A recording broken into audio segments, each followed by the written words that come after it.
In today's episode, we'll be covering Dune Part 1, the first of a two-part adaptation of Frank Herbert's 1965 novel. Dune tells the story of Paul Atreides, the young heir to House Atreides, whose father, Leto, is assigned by Emperor Shaddam IV to govern the planet Arrakis, a desert world that is endlessly harvested for a crucial resource called melange, or spice. Spice production had previously been managed by House Harkonnen, a rival house to the Atreides and a centuries-long adversary. Paul's father accepts the assignment despite knowing that the Emperor and his enemies are plotting against him. All the while, Paul is being trained by his mother, Jessica, in the ways of the Bene Gesserit, a sisterhood of powerful priestesses whose religious order operates behind an impenetrable screen of ritual mysticism and whose religious teachings have founded the beliefs of the entire Imperium. This formidable group of spies, nuns, scientists, and political advisors are also the engineers of a breeding program meant to produce their chosen one, the Kwisatz Haderach, as part of a plan to take control of the gene pool and ascend the human race to its next step of evolution. Paul's mother, though commanded to bear a daughter, gave birth to Paul instead, in hopes of producing this Kwisatz Haderach. After arriving on Arrakis, Leto sets his plan in motion, hoping to protect his family by joining forces with the Fremen, the indigenous inhabitants of the planet who had suffered terrible oppression under Harkonnen rule. Though his early efforts plant the seeds of promise, they are not given time to bear fruit, as a betrayal by a close ally allows House Harkonnen to attack. Though Leto is killed and his fighting force decimated, Paul and his mother escape and are found by the Fremen. And after proving himself in mortal combat, Paul and his mother are absorbed into Fremen society, with Paul being recognized by some as a promised messiah who would lead them to the freedom they've been fighting for.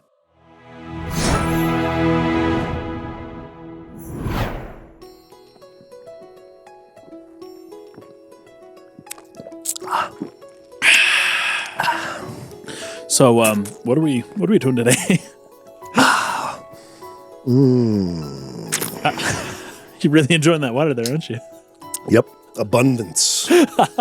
Have more where that came from. Ooh, filtered, crystal beautiful, clear. Delicious water. Today we are covering Dune. The 2021 or 2020? No, 2021. This is like 2 years film. Now. Yeah.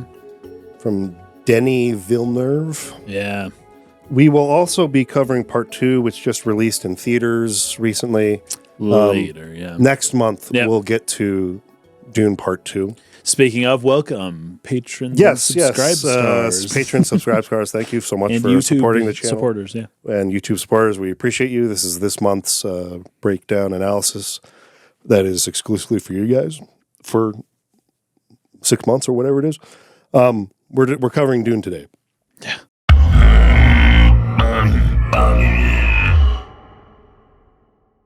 There's, you know what? I was doing that earlier, and I was like destroying my throat. You really can. It's like, dude, I was just like coughing blood almost at some point because I was trying to do it. It's almost like that like Mongolian inspired like deep, throat singing. Yeah.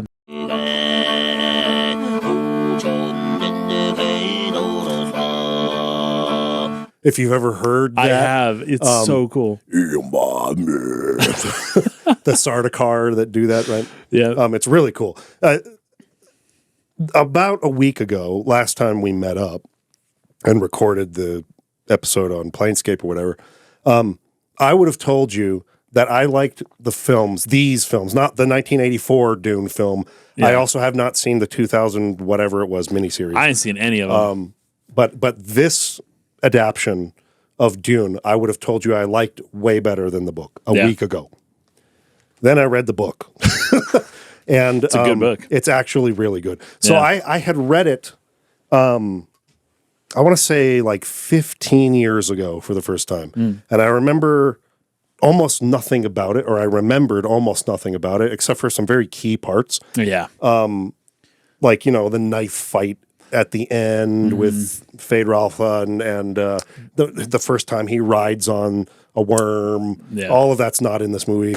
But anyway, the point is there were certain key moments I remembered. I did remember the shields that they would with the knife fighting, and you have to go slow to penetrate it. That's right, yeah. But there was a whole bunch of stuff I forgot. But I just remembered feeling like this book is very overrated, a term that I no longer like. This book is very overrated. Yeah. I was told this is like basically Tolkien level. The best science fiction ever written. And but that ruined your expectations up front, unfortunately. It really did.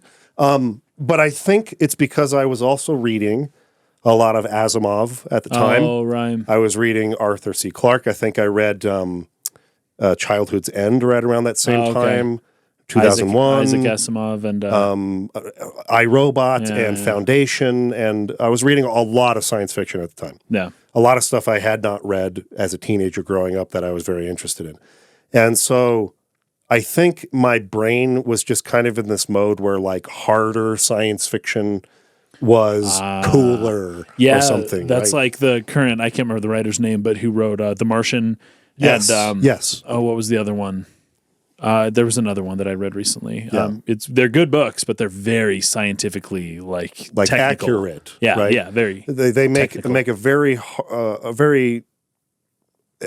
very strong attempt to make their worlds believable by being scientifically literate as authors and trying to incorporate that into like the rules of their world they're writing in. Right. So I was all into that. And so I read Dune, and while I thought there were some very interesting things in it, I remember coming out of that feeling like it was not nearly as good as people made it out to be.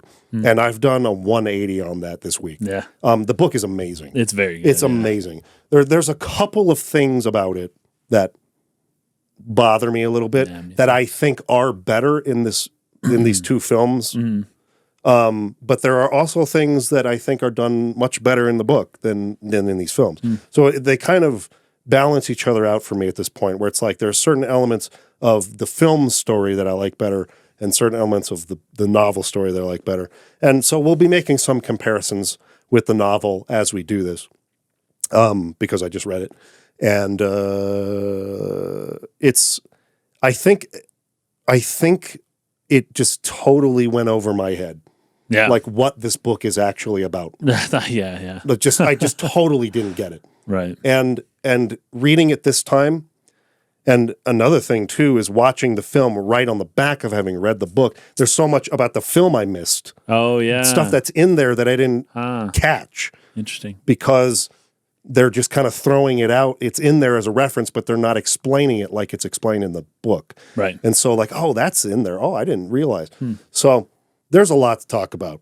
But I wanted to first, before we get into it really, ask you your opinion on the film, because you had not seen it until this week. Had not seen it. Read the book about 2 years ago, maybe 3, and then saw the movie just this week with my wife. Yeah. And I don't know exactly what I was expecting, but I was thoroughly, it overperformed whatever I thought.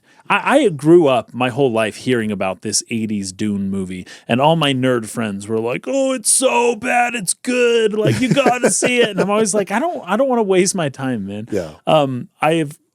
Although saying that, then we watched plenty of horrible movies that we just thought were hilarious because they were so fun. bad. It's fun because they're so bad. It is fun. But I never got around to Dune.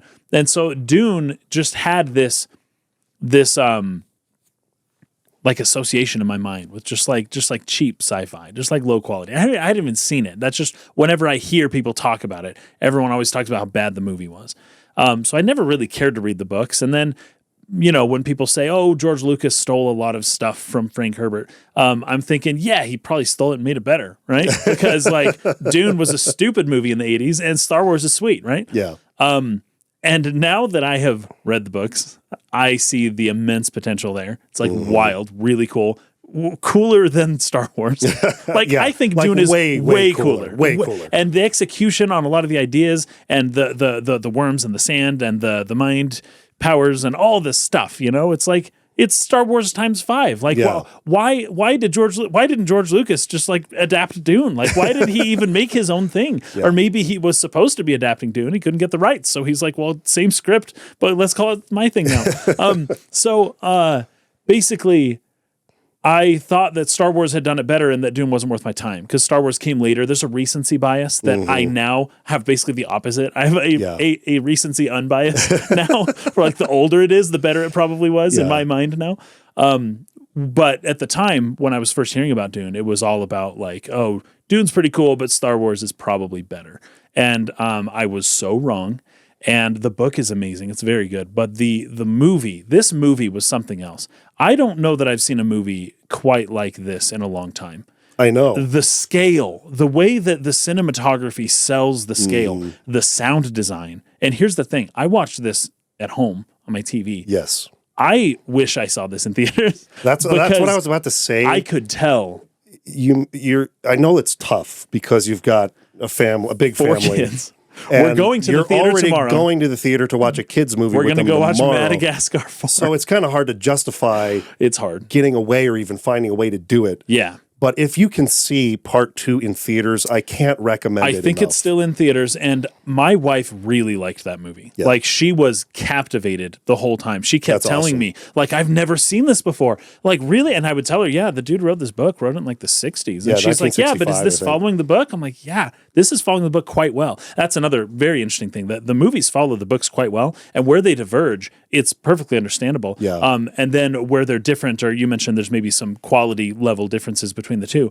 But this book did a really good job of giving you a fresh adaptation without really betraying the source material at all. Yeah. Like, it really stays true to the book. Now, some super, super huge Dune fans might think that they got this and this wrong. Yeah. But from what I can tell, having read the book, it stayed very true to it, right? Yeah. And so I was telling her, like, this book was written like 60 years ago, and she could not believe it. Like, she just did not believe me. That's something that old, because she's like, I've never seen these ideas before. Like the shield, the way that the body shields worked, and the voice techniques, and there was one other thing. Like, of course, there was the sandworms. A few movies have done that since, and books. But she had not seen like this level, like the body suits and the moisture and the way that they would technologically like trap moisture in and then like recycle water over and over. She had never heard of any of those kinds of things before, but then also the concepts being presented are really deep. Like, there's some cool philosophy here, and there's some cool anthropological like ideas here as well. And she just couldn't believe that we love Star Wars. And that, okay, now this is me. It's not what she could, but that modern movies are what they are. They went in a Star Wars lead direction when there was this perfectly good Dune sitting here the whole time for the past 60 years, completely ignored. We need more Dune likes. Almost completely ignored. More Dune likes. Way more. Way more.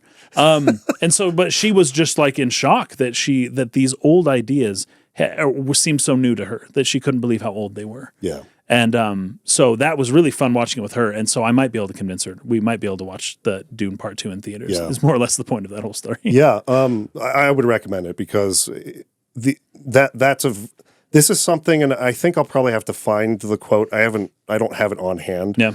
But Denis Villeneuve, the director, who we've already analyzed one of his movies on the channel, Arrival. Yeah. Which is very good. One of the best films I've ever seen. So good. But there's some thematic similarities and some visual similarities between Arrival and this movie. But his approach to filmmaking, he has a quote where I'm summarizing it. I might butcher it, so I'll make sure to put the real quote on the screen. But that the story is not the important part of the film. To him, it's the visual. Leaving a lasting visual in your mind is a higher priority to him than telling a story. Telling a story is, of course, part of making a good film, but it's not the most important part. Yeah. And I think that his cinematography, which is what you were talking about there at the beginning, it really stands out from just about, there's maybe a couple of others like Alfonso Cuarón. He's pretty good.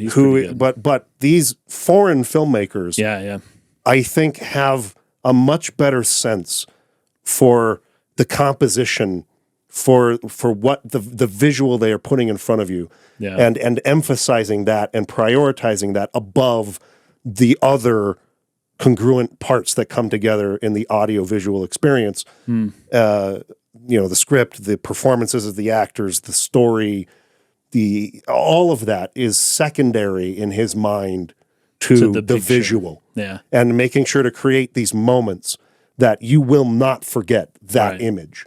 Yeah. And I think he accomplishes that in basically every movie I've seen of his, which is almost all of them. I haven't seen a couple of his very, very early films, but I've seen Sicario, and I've seen Arrival, Blade Runner 2049. I've seen these Dune movies, and the one I can't remember the name of with Jake Gyllenhaal. That's a freaking psychological thriller, and it's really freaking good.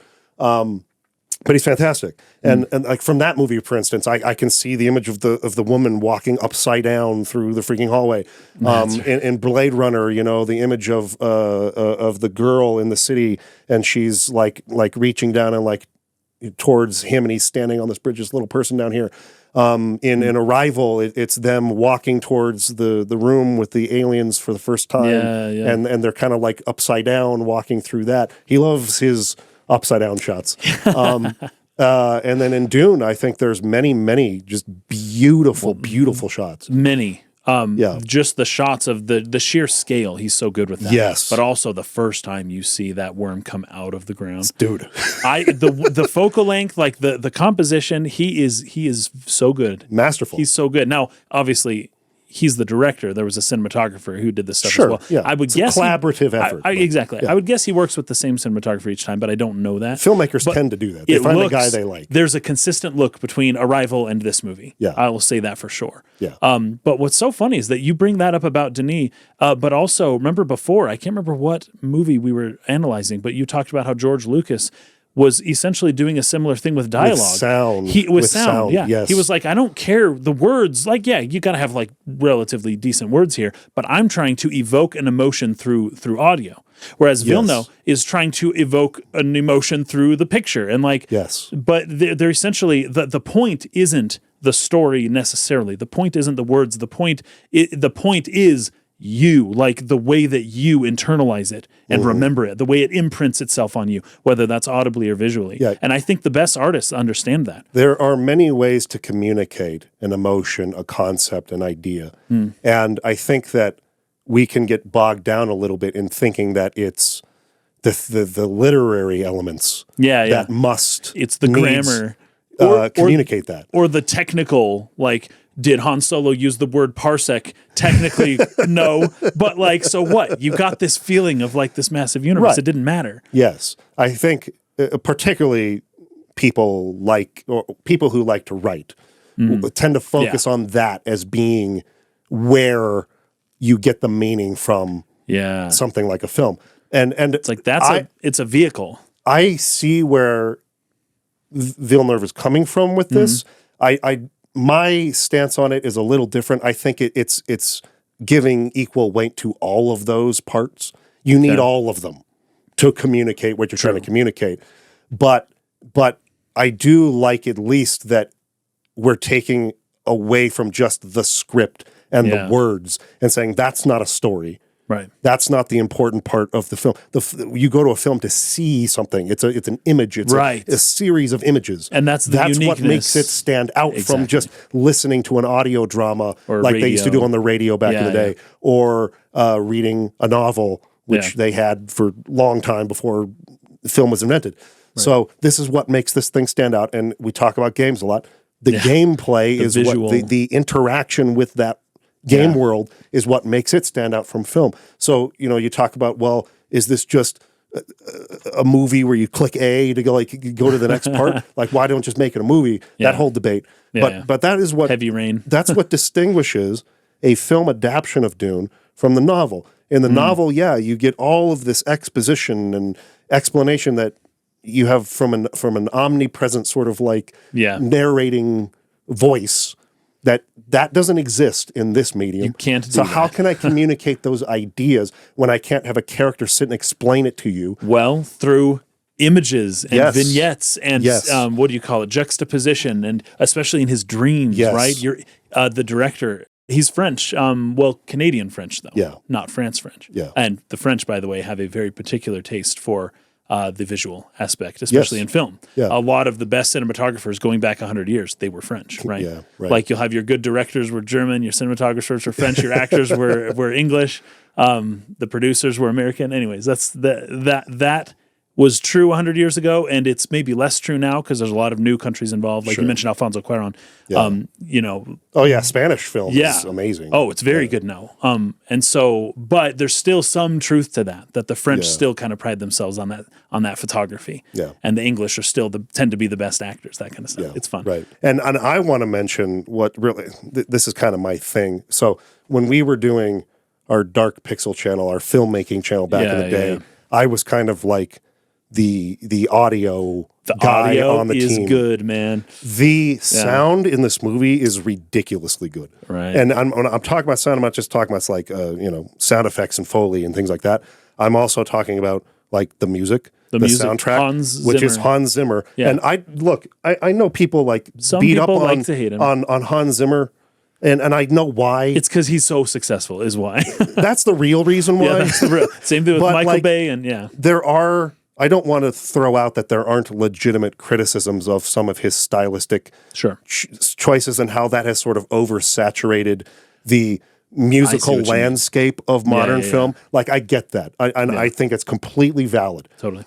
This sounds different as far as a soundtrack from anything I've ever seen. This percussion that is, it's like almost it's deep. unpredictable Yeah, when that that's next right. beat is going to come, and it kind of starts to slow and.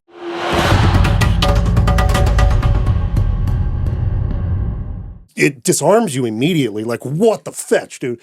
It does. It's wild. So Hans Zimmer, at the very least, man, he is really good at what he does. Yeah. But think about how that ties into this movie. Think about how people have to walk on the planet. That's a What's great it called? point. Now I'm almost convinced that's exactly what he did. I think that's it. You have to be unpredictable uneven. beat. Yes. Yes. Because that's how you survive in this planet. You can't just have a killer beat all the time. You've got to, and if you do that, the worms are going to come and kill you. Like survival has eliminated that from the people who live in this planet. And the way to survive is through an irregular movements, irregular beat, the way they walk, the way they have to move, especially when they're going over sand. It's like you can't just appreciate the rhythm. You have to find an appreciation for the like different tempos and for things that aren't what we would consider as rhythmic in terms of like 4/4, 120 BPM. That's it. Yes, right. Like that's not what this is. And it's so cool because it mimics this alien planet, this foreign, and then the instruments and everything feels so foreign. It feels so foreign. And we open up on like a dream. But the craziest thing is that Paul's the foreigner. Yeah. Right. Right. Exactly. And oh man, like it's so good. They twisted it on its head while also giving you, like, with your preconceived ideas of what music ought to sound like. They give you this foreign, this almost, this extraterrestrial feeling, and then they kind of immediately turn it on its head a little bit and then say it's you. Yeah. You're the extraterrestrial. I love the intro of the book because it's probably, and I know why that was chosen, it's probably the most interesting, like mysterious thing in the whole story, which is the Gom Jabbar test, where he puts his hand in the box. Yeah. Oh my gosh. I loved that. I know exactly why that was chosen as the first chapter. You read that and it's like, this is freaking crazy. I got to read this. But I actually like the intro of the film a little better because it sets the stage for what I think is the actual theme of Dune. Yeah. Which is the use of those in power, the use of religion, the use of belief to manipulate and control people. And the fact that is actually not possible. There is always going to, and we talked a lot about this in our BioShock analysis, no matter how calculated you are, no matter how precise your plans, no matter how many thousands of years you've created a process, cannot control people. Like belief is going to overrun you. You can you think you can use belief to manipulate and control and oppress, but eventually you are not going to be in control anymore. There is a power there that is not understood. Yeah. Or something unexpected, something you can't predict will arise that you didn't plan for, and it will ruin everything. And you, in your arrogance of thinking that you had control, I mean, we talked about this with Jurassic Park. We talked about this with BioShock. It's a recurring thing. Yep. Like systems of total control inevitably fail. Yes. You just can't control this universe. It's beyond you, man. But that will not stop people from trying. And they will try. Forever. And the suffering that they cause. Yep. Like, so they kind of start off with that premise in the intro. They show the Fremen. That's right. As the first thing you see. They show them talking about the Harkonnens came before I was born. Right. And they've been exploiting us and exploiting our planet for all this time.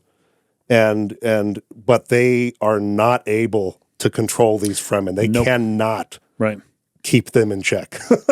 And it shows them kind of attacking and shooting at them and coming out of the sand and like taking the guy assassinations down. And Paul is sort of seeing that, right? Yeah. Now Paul is the son of a Bene Gesserit. This is and a duke.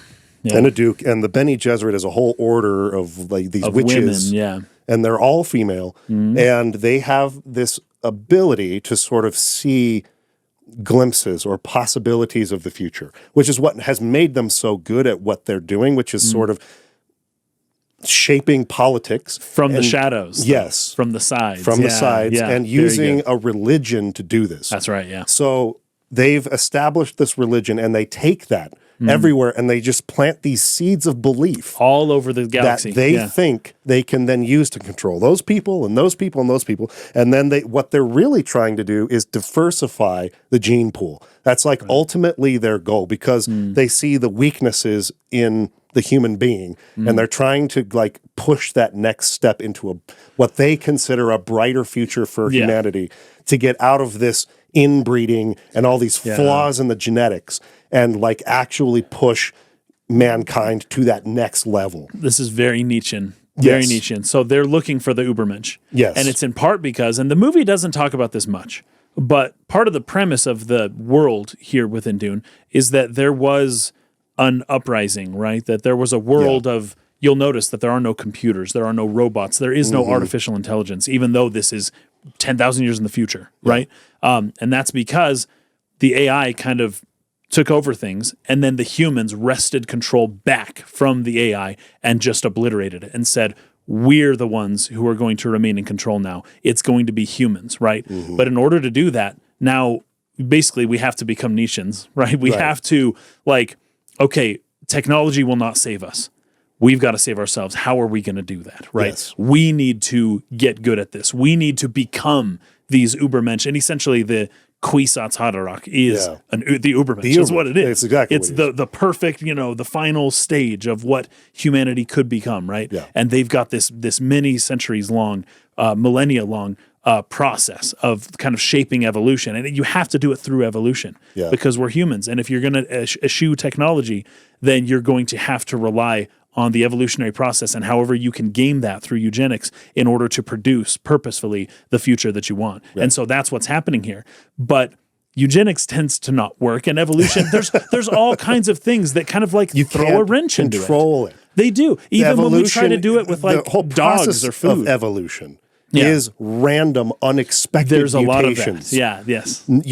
That are not in anyone's control. And so then you try to select for them, and okay, you do what you can. Nature produces variants, and then you select. That's how we got freaking pugs out of wolves. Right. It's like unbelievable. And shame on whoever did that, by the way. Because pugs so messed up. Anyways, no offense to you pug owners. They suffer a lot. I hear they're very wonderful dogs. Yeah. They're great dogs. It's just their life is freaking miserable. They aren't supposed to look like that. So, anywho, that's how that works, though. You have to it's a co-creative process with nature, right? Where it's like nature does some stuff and then you select, and the intelligent design kind of aspect shows up, but then nature is kind of producing these variants on its own. Well, you can't control the variants. You just can't. You can select all you want for what you want, but there's going to be, negative externalities that you didn't realize. There's going to be lurking variables. There's going to be maybe some trade-offs with the genes, right? Yeah. And then, of course, there's just nature itself. What if it doesn't give you the variable that you're looking for? Or what if it does, but there's one slight difference that you didn't realize was going to be there, and you go all in on this one thing, and then you realize, crap, it's not perfect because nothing is. And why are you doing this? Yeah, exactly. It's the arrogance of thinking. Yeah, you can control this system. Totally, absolutely. That the book or the story, I should say, is trying to expose. Yeah. So that's one really big element of it that it just went way over my head when I read this book the first time. But the second is about like the nature of power and what that does to a person. How can you change the nature of power? Power is one of the options in Planescape for what changes the nature of a man. That's right. And in Planescape, I think for that character, regret is what changed his nature. Yeah. But in Paul's case, it is power. Power is what changes the nature of Paul. That's right. And I think it's especially brilliant that Paul's father, they kind of do this in Game of Thrones as well. Paul's father is like a super moral, honorable, very honorable man. Yeah, and upright. He loses because of this. No, totally. Ned He's too Stark trusting. loses in Game of Thrones because of this, because his honor is always the highest priority. Yep. Paul has got to, in order to maintain power, in order to maintain what his control over what the future is, instead of giving that up, right, and letting others try to take that over. No, it's going to be better if it's me than if it's these Bene Gesserit or these Harkonnens or the Emperor, or whoever because else. They're cruel, right? In order for me to be the one to take us into that future, what I have to do to maintain that power is mean I'm going to have to exploit all the things that I hated the Bene Gesserit and hated the Harkonnens and hated the Emperor for doing. I'm going to have to embody that myself. And the wrestling that one has to do and the changing that has to take place to becoming the foreigner who colonizes and exploits the people with whom he thought he was trying to save and protect. It's just brilliant. It is brilliant, yeah. It's phenomenal. And you can follow him every step of the way. Yeah. Right? It's really deep. Like the thematically, it's very, very deep. And I think I missed all of that. And now I'm seeing it, and it's actually, now I see why people call it the greatest science fiction ever. Because it's unique within that genre, because, and this is something that I found really, really interesting, was Asimov and Arthur C. Clarke and all these people writing these books were writing from a perspective that I think a lot of scientists were hoping the future would look like. Yeah, which is the reduced influence of religion. Yes. The greater influence of rational thinking. Yeah. And objectivism and empiricism in the way that we make decisions and form our governments and form our societies. And so they were envisioning societies, even like Star Trek is very much this way, almost utopian in nature, that we've overcome this dark past in which we were ruled by kings and feudal societies, and in which religions dominated it, which, they were all based on these false premises and beliefs that came from people who had no concept or even ability to be able to understand the nature of the universe and the world around them. And so they created these stories to try to explain it. We've gone past that into a future where we are enlightened and actually understand. And That's what people thought, Herbert goes hard the other way. Yeah, which for the time was a big change. Yeah. No, religions are even more powerful, more influential. The feudal system is even more powerful. Dukes and kings and emperors. More it's all widespread. Back. Frank Herbert. Yes. He chose this future to write about, and this is the future that's a type of future that he could foresee as being somewhat relevant to people in our day. It's so funny to think that back then, there was that Time magazine cover that was like God is dead, and I wouldn't imagine Time doing something like that now, but they did that back in the 60s. Right. There was this this hope that maybe we could get past all that, and it's funny in 2024. looking back on that and seeing like things aren't the way that people thought they would be back then. Including even a lot of that, like Richard Dawkins, like some, if you have been following him recently, you'll notice a pretty different change in tone. I'm not saying he's a theist now. He's still very much an atheist, but he's less convinced as he was back in the 70s about this new future and whether or not humans are even capable of rational, like of being purely rational all the time, right? Of being deterministic, and that whether or not that's even really the way that things should go or not, or what's going to replace religion. Let's say you get rid of religion. What's going to replace it? Can I have that religion back now? Because, things kind of, humans kind of, there's like a gap, there's a vacuum that gets filled with something, right? You have to have something to believe in to give your life any purpose. And you have to have something, you have to have purpose and belief to move somewhere, to accomplish something, to accomplish great things. So no matter what it is you believe in, there has to be a strong belief to push a person forward. Right. And it seems religion around this earth we live on is still the strongest motivator of belief, and that can be manipulated and used, of course, but that moves people to do something. Right. And that has remained true despite the increase in technology, of science and understanding of the world around us. That, in fact, that changes the way we think about the world, as the ancients did in many ways. Yet religion still remains that very much so, very powerful force. And that's vindicating for Frank Herbert, right? Yeah. That like he was able to kind of look at humans and be like, no, this stuff's carrying through. Yeah. This stuff's permanent. Yeah. Right.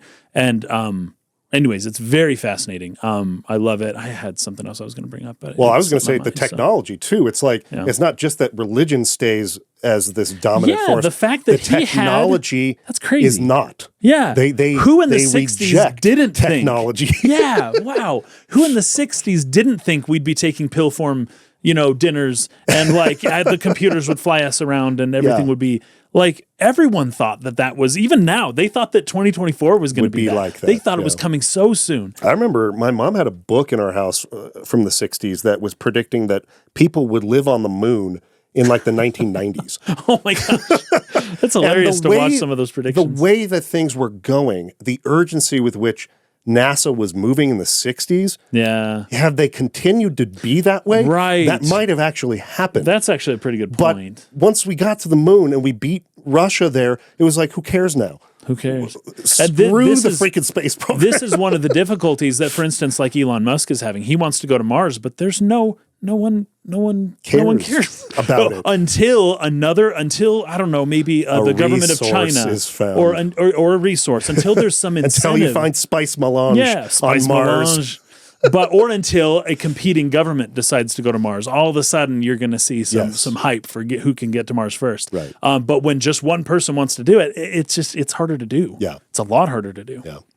Anyway, so it was very, I think, a lot of foresight there in many ways, and stands out. Yeah. So, okay.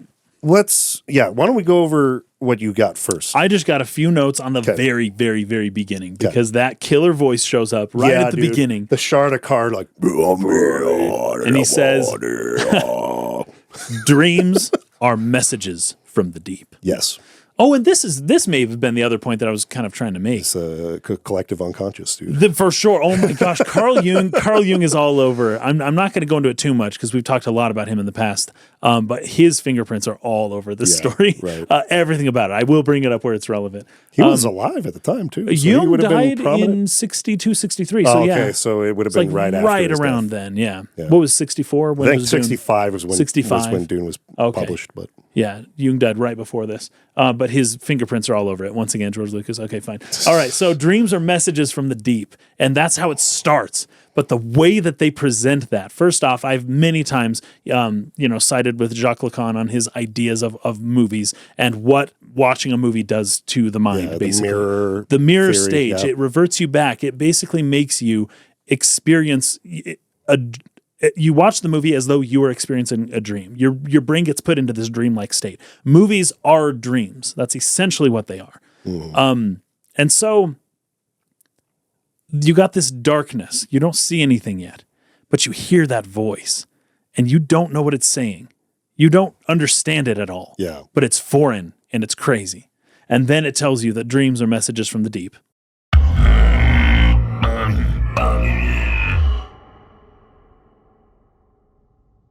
And then you've got Warner Brothers or whoever, whatever. I never know what to do with that. Because sometimes it's relevant to the intro of a film. Like with Jurassic Park. Like with Jurassic Park. But in this one, I didn't really catch anything, but the music was still going throughout, you know. Right. And then we see a dream, right? So first, there's a foreign voice really imprinting on our mind, this sound that like we're both trying to imitate now because it's so interesting. Yeah, it's awesome. Like, we're trying to make sense of it, you know, and telling us about what dreams are, right? Yeah. Dreams are messages from the deep of what, right? The depths of ourselves, or the depths of the universe, or the depths of what? Well, then we see a dream, but we don't know it's a dream at first, right? It's just a montage edit, kind of a scene.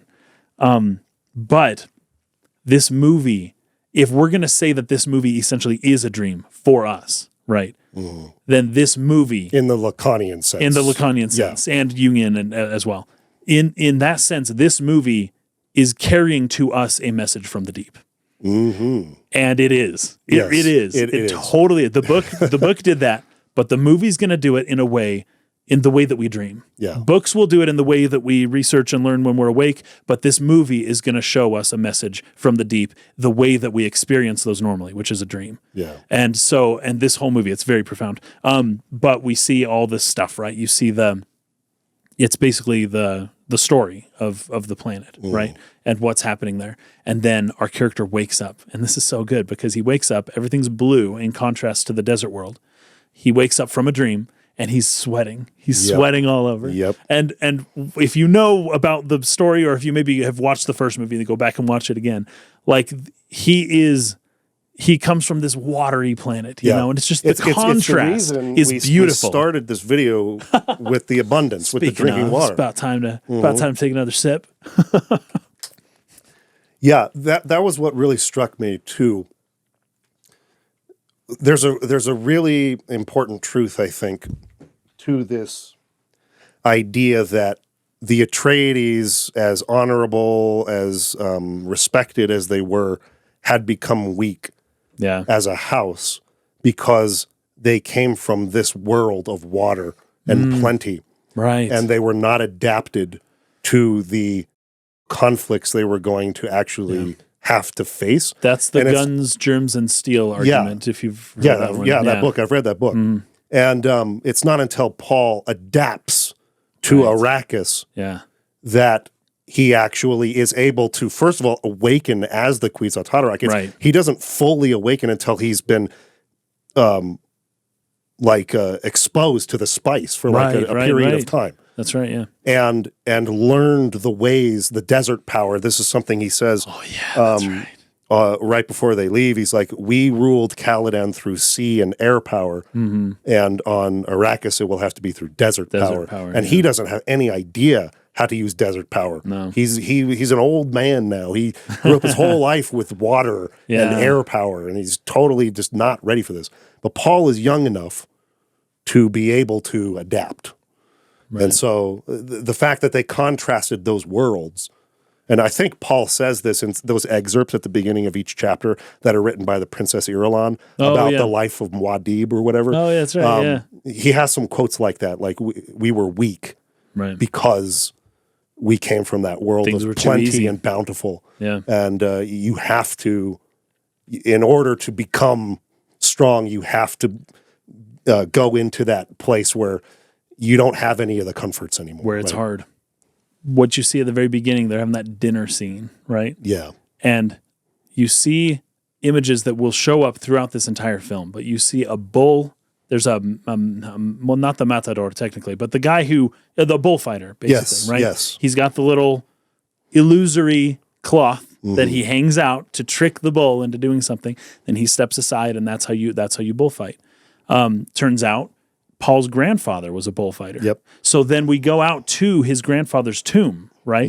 There's like a bull on the tomb or something like that. Yep. And they have that's like their symbol. They have like a bull head that they pack up and take with them. Yes, it all goes with them, Yeah. including this little figurine set too. And then they're kind of talking about this and saying, "Oh, your grandfather was a bullfighter, and he died by a bull. He was fighting a bull, and that's how he died, essentially, right? Yeah. Meaning, he wasn't good enough with his illusions.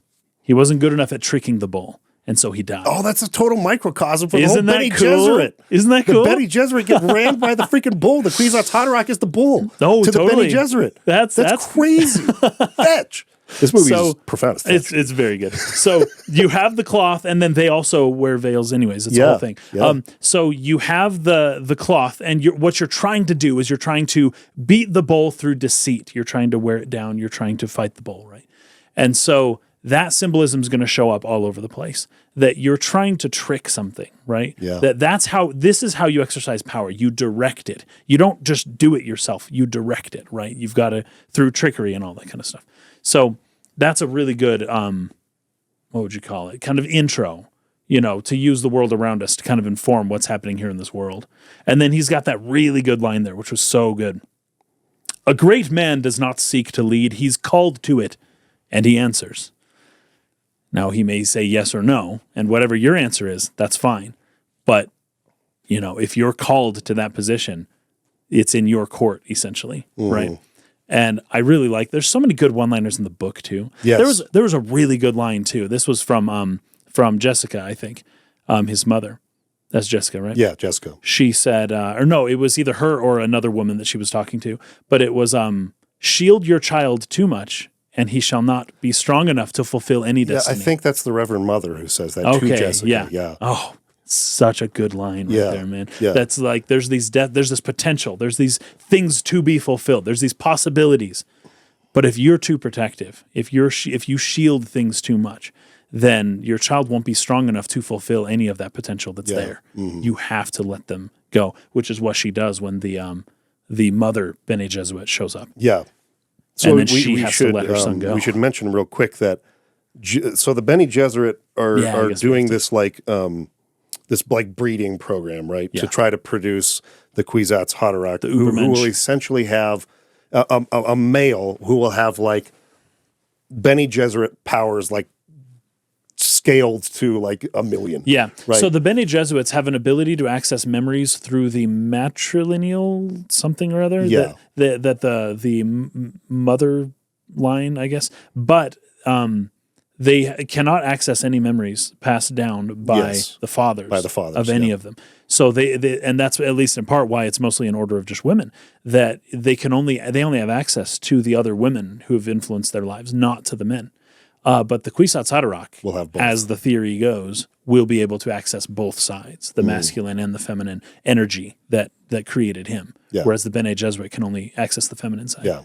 And so as part of this breeding program, they send their I don't know what the word is, acolytes, the members Missionaries. of their, I think they're actually called missionaries. Yeah, the members of their society.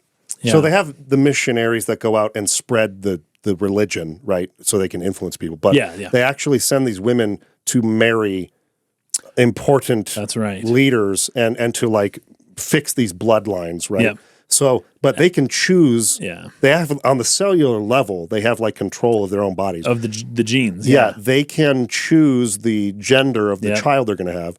And so Jessica was told to have a daughter who was going to be married to a Harkonnen lord. Right. And then from there, they were thinking they would have a great candidate for the Kwisatz Haderach. So she was supposed to have a girl, and they were supposed to bridge the gap between these two warring houses. Right. Finally. Yeah. And preserve both bloodlines, because both bloodlines are weak. Yeah. The Baron Harkonnen doesn't have any sons because he married someone who purposely produced daughters. Yeah. Because it's all controlled. Yes. And Duke Leto would have only had a daughter. And so in order to preserve both those bloodlines and fix this problem they have between these two warring houses, they were going to join them. And that was the plan. And Jessica had a son instead. She chose to have a son. Right. And she chose to test her luck as to whether or not she could produce the Kwisatz Haderach And earlier. There's a reason for this, though, but I don't think it's discussed in the first movie, so we should probably not talk about it. But there's a reason why she thought that she could unite the two bloodlines. There's somebody here who brings up a point that is important for correction. Often they're not even necessarily marrying these people. They're just bearing their children. Yeah.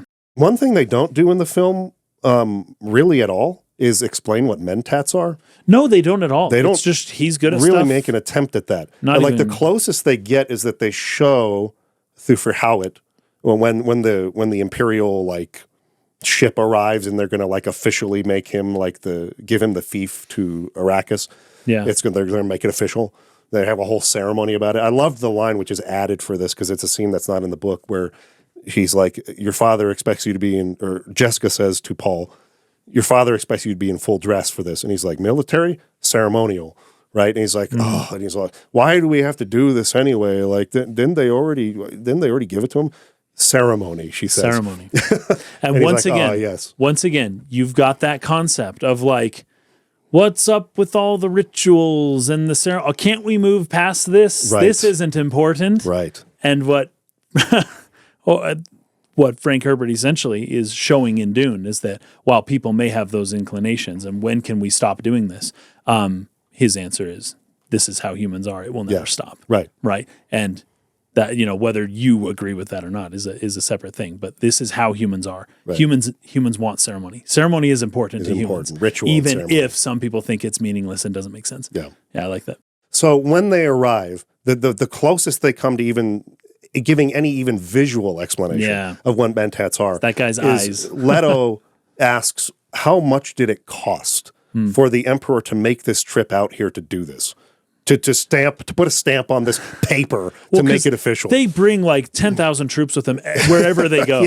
Apparently, they have to do that. And here's the other thing too that the movie doesn't necessarily explain, but they throw reference to.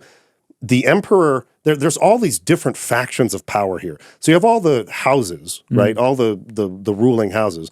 You have the Imperium and the Emperor who has the Sardaukar, who are technically, as far as what the rulers know, the most powerful fighting force in the freaking universe. Yeah. So he has the military. Yeah.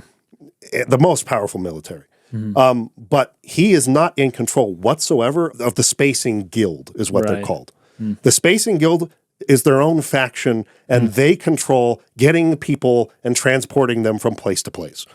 So they would have had to pay the Spacing Guild to take their representatives to Caladan to do this. And that's very expensive.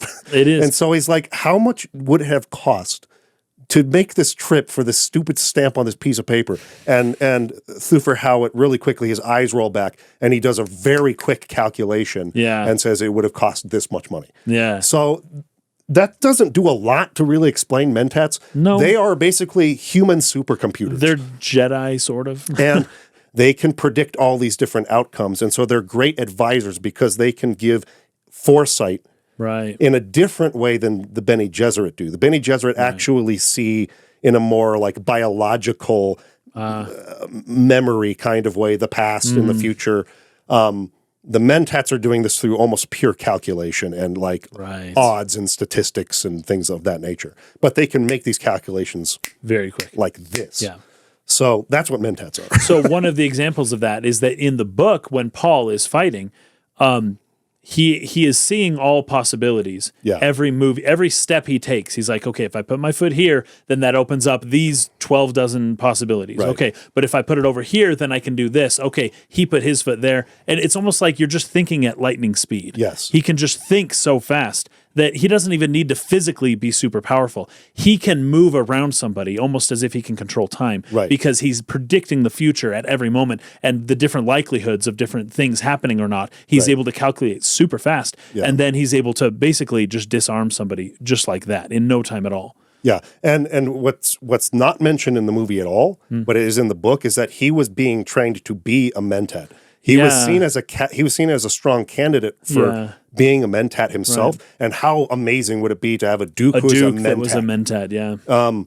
But not only that, he's also the son of a Bene Gesserit. So he has their also their side of it. So he's got But the calculations and like the biological genetic inheritance to do both. Of being able to make these sorts of predictions and things. But she was not supposed She was not supposed to do teach that. him to use that ability. No. Yeah. He received training under the table kind of Secretly. from the Bene Gesserit side. In fact, there's that scene in the breakfast, right? Yeah. Where it's like, hey, can you hand me the milk? And she goes, use the power. voice. Use the voice. And he's like, okay. And he tries. And you don't even know what the voice sounds like. You don't experience it until later on. It's pretty cool. But he does it, and you're like, did he do it? I don't know. Did he do it? And she, the tense music passes, and she goes, well, you're getting better, but try again next time. And then she gives him the water. Almost, right? Because she sort of started, but it just wasn't quite. The tone. She was able to shake it. Yeah. She always talks about the pitch. You're not getting the pitch right. Yeah. You got to pitch it down a little bit. Yeah, that scene is also added. So that's not in the book, but because he's able to explain this through, omniscient narration and things like that. And so they had to kind of create scenes to kind of get these points across. But he's receiving the training from his mother. He wasn't supposed to be male.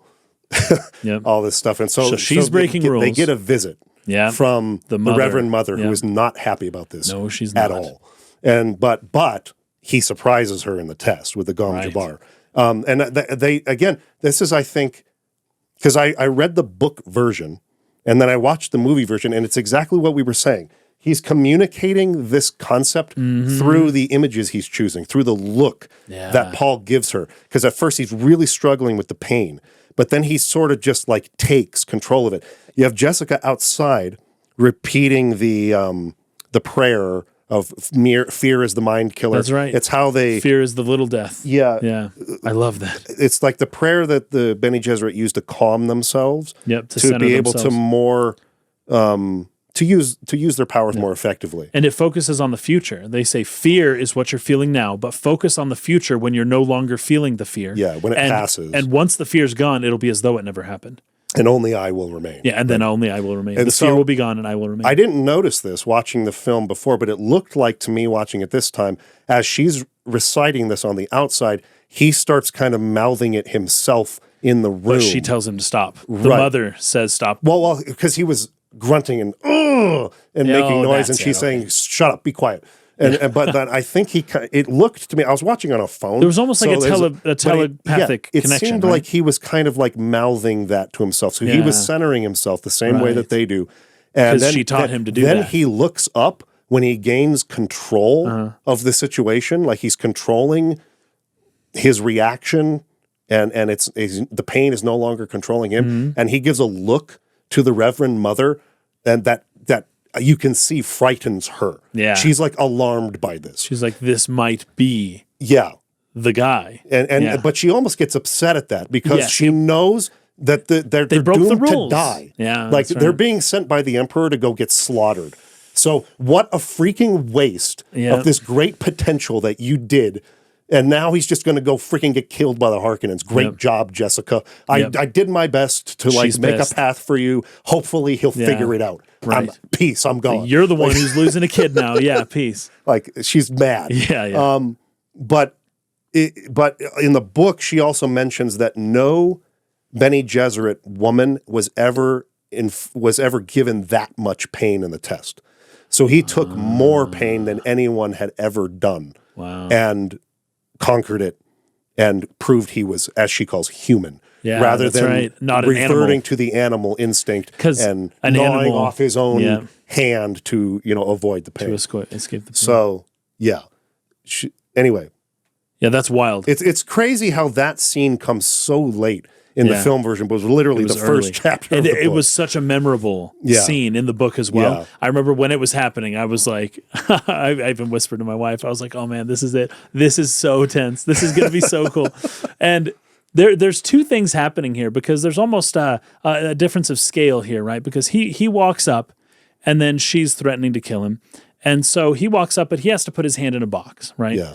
And you don't know what's in the box. And of course, whatever is in the box is what you least want to be in the box. That's what's in a box, right? If you put your hand into a hole, like your mind will make up all kinds of whatever things. is the worst thing you can imagine. That's what's in there. That's what's in there.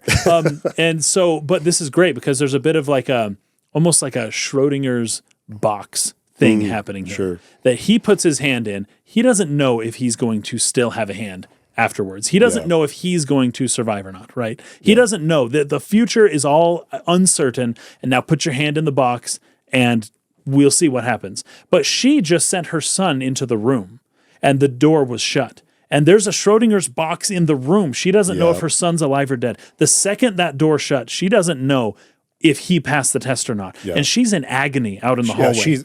They made that way stronger in the movie. They did. Than in the book. And I like that choice. I did too, because if you look at where she's holding, well, she's pregnant, right? Yes, right. But no one knows this yet. And you wouldn't, not until a second viewing of the film, would you be like, oh, I get what's going on now, right? But she kept holding her lower abdomen and as she was crying. And it's like, what's happening here is that her son is, as far as she knows, her son is 50-50, dead or not, right? And she just has to deal with it, right? But at the same time, she's got this new child that nobody knows about, right? And no one was supposed to know about it. Very intentional. But he ends up finding out later on, which is wonderful. Yep. But the fact that they focus so much on her there and that you've got that system, and then as soon as her son comes out, like you can almost like feel the relief. The tension was so good. And it wasn't just him, it was her as well. And so you got to kind of experience it in both ways. And I don't know if there was something of a telepathic connection that they had for a moment there or not. Yeah. It seemed like they were hinting at that. Sure. But you got that connection in the film, right? Like this is agonizing for both of them because she knows what's going on. Yes. And Paul is also discovering through this that his mother is part of this breeding program. And you can kind of see that moment where they're standing and it's all foggy and he's looking at her. I love that. It's a great shot. It's very good. But he sort of realizes that he was just part of this plan. Yeah. And he kind of starts, I don't want to say losing respect necessarily, but he sees his mother in a very different light after this point. He is now looking at her through a veil of fog. Yes. Reflected in the scene. Exactly what's happening. It's exactly right. There's this barrier between them. He can still see her, but it's obscured now. Yeah. And they're separated too. They don't stand that close. I was thinking about that because the performances, they're actually speaking in a very low voices. I know. Can they hear each other? But that's again the priority of the filmmaker. Yes, exactly. Is to tell the story with the image, and the image was more important there. Oh, way more. In that, you're exactly right. His understanding of the woman that he thought he knew and his mother is totally veiled now. Yeah, and he doesn't know if he can trust her. Right. And beautiful way of showing that. Man. Through the imagery, right? So good. It's why he's such a good filmmaker.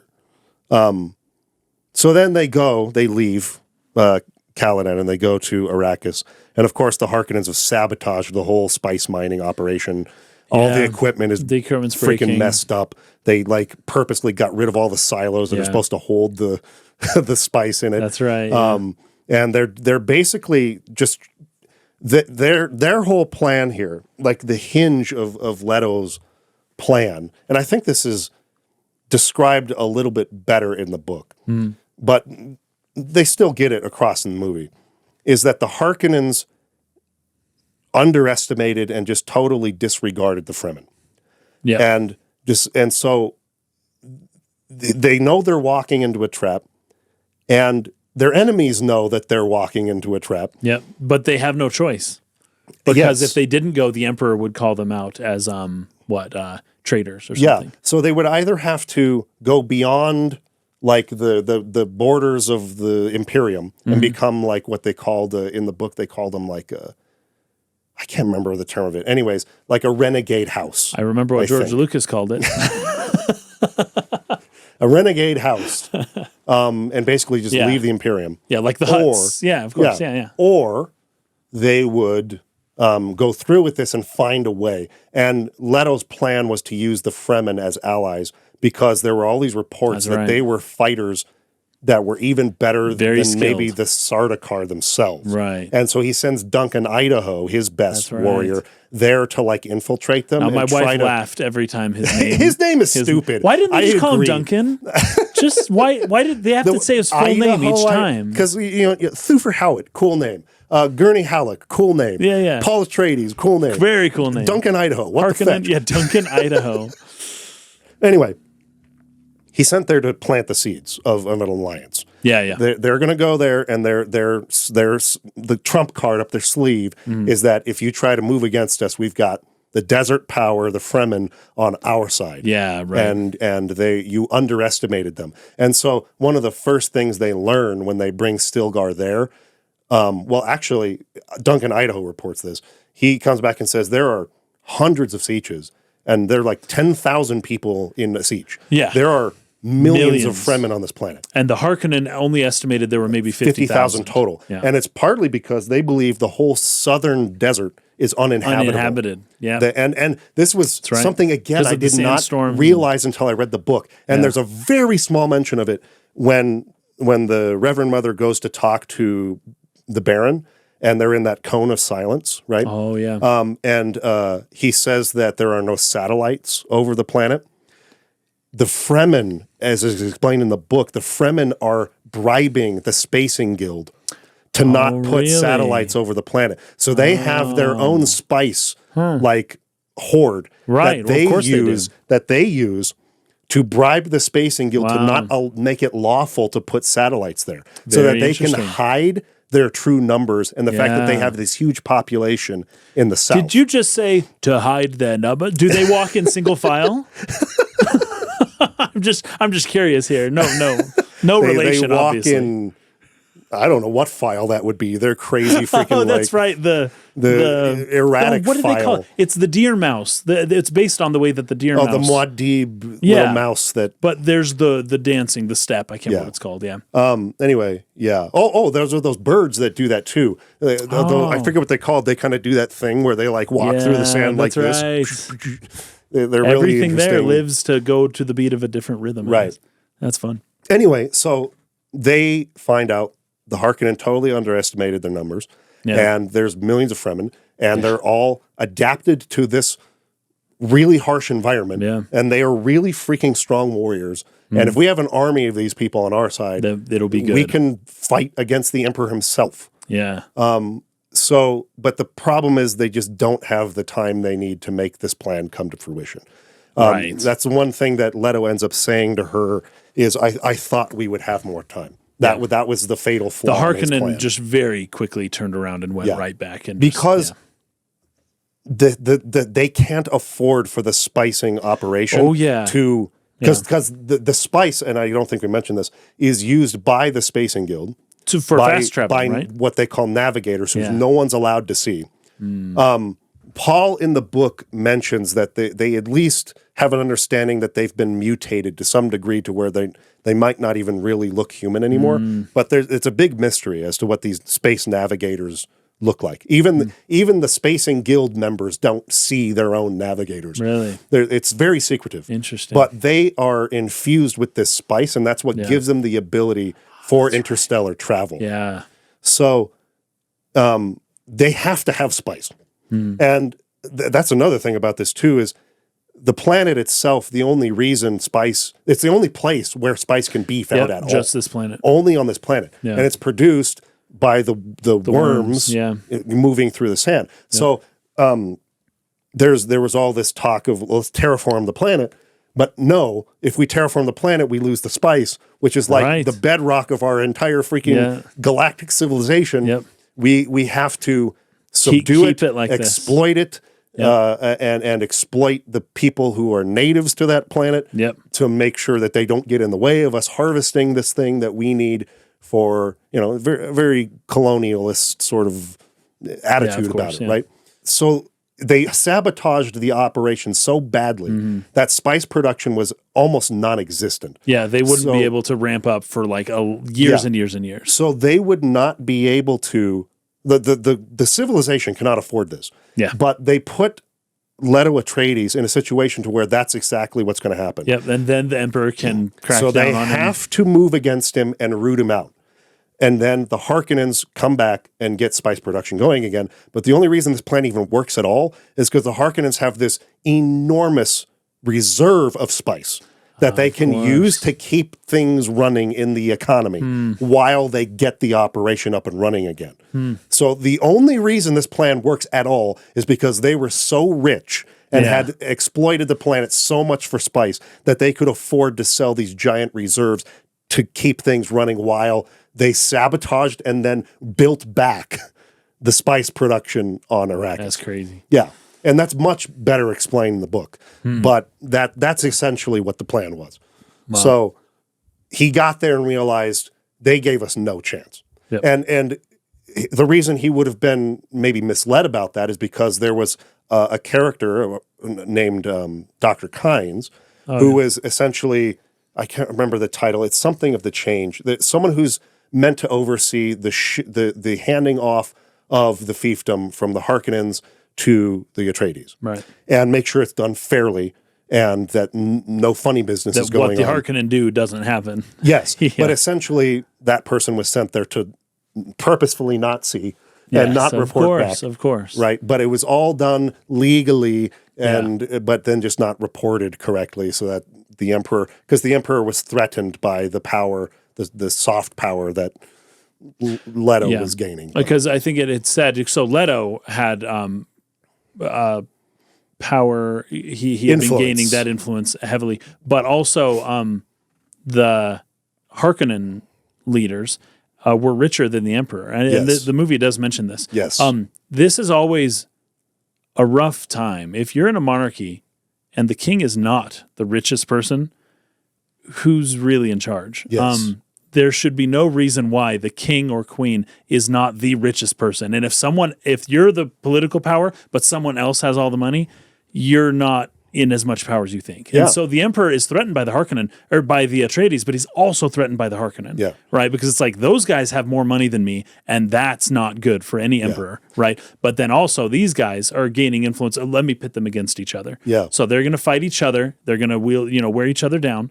The Harkonnen were genius, though, in their response. Basically, the Harkonnen lose very little in all of this, whereas the Emperor was hoping that the Atreides would be able to make bigger of a dent in the Harkonnens' resources and money, because the Harkonnen will start running things before too long, and the Emperor will be irrelevant. The Baron is very much aware that the Emperor is going to move against him too, and that was kind of the whole thing. Was his bargaining chip there was, I will do this for you because we'll keep this all secret. Because if the other houses find out that the Emperor did this, then they're going to move against him, right? Because well, we're going to be next. Yes, totally. And the Baron realizes the Harkonnens are next. Yeah.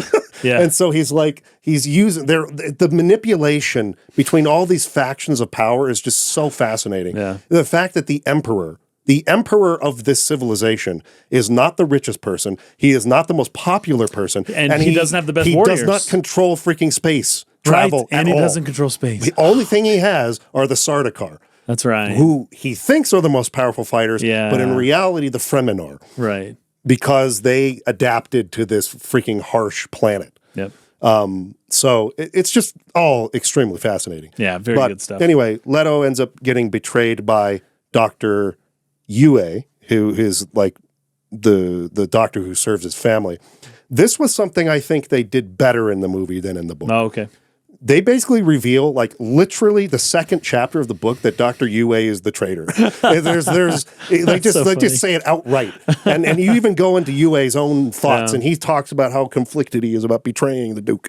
And you know what's going to happen before it happens. I thought that was a very strange choice. And it's part of the reason I think I remember not necessarily loving the book the first time I read it and not getting all this other stuff that went over my head, like I said. I just felt that was clumsy. Well, chapter 2 is a difficult chapter. I think it's a clumsy chapter in general. Because chapter 2 in the book is the Baron and his Mentat Piter just like arguing the whole time while they explain the plot of Dune in chapter 2. You know basically what's going to happen before it happens. And just expositing. I think they did way better in the film with the dialogue between the Baron and I forget the name. It's not Fade Rolfa. That's the other nephew. But it starts with an R, like Robin or something like that. I don't remember the name. Anyway, the guy from Guardians of the Galaxy. Yeah. Yes, that guy.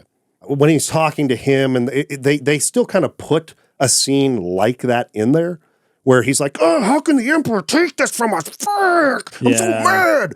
And he's like, "When is a gift not a gift?" Like, that line is so much stronger than anything the Baron says in, like, the whole book. When is a gift not a gift? He's just, like, implying to him, like, obviously, or because I think Piter says to him first, don't assume that this was given out of love, that the emperor gave this to the Atreides out of love. It's like, what's he talking about? And he says, when is a gift not a gift? And it just in such short space, the dialogue like implies so much, and it's so good. No, it's very good. Anyway, but outside of that chapter 2, I think the book is written like extremely well. Dialogue's amazing. Oh yeah. But I don't know why we went back to that. But anyway, there's the one betrayal thing. happens. UA, we were talking about UA. That's right, UA, yeah. So he shuts down the shields. Yep. And then he finds the king and, does the little gnat thing. Paralyzing dart or whatever it is, yeah. And then he implants a fake tooth into his mouth. And then essentially the fake tooth is a poison pill that if he bites it, and this was such a tense part of the book, I think, when that happens, because you don't really realize exactly. Anyways, you don't realize as well what's happening when you're reading it in the book as you do in the movie. He kind of explains exactly what's going on, and then he goes out and then he tries to assassinate the Harkonnen leader. Yeah, because Yue's wife was being held and tortured. She was a Bene Gesserit as well. Oh, that's I didn't explained know that. in the book and not in the movie. Oh, interesting. But she was being held by the Harkonnens. But she'd been killed. She had already been killed, but he didn't know that. But Yue didn't know that. Yeah. And so he did this to try to save her from her agony. Yeah. I didn't have a choice. I didn't want to betray you, but they have my wife. Yeah. So, but if you're going to die, you can at least take him out. Baron out as well with this poison. That's right. Before we move on from there, though, I wanted to go back to when they arrive on Arrakis and all those Fremen are there and they're shouting the name Lisan al-Gaib, right? Oh yeah, and they're like quoting little prophecies here and there. Because and this is like the most nefarious part to me of the whole Bene Gesserit. Yeah, I know. Plan. They're so bad.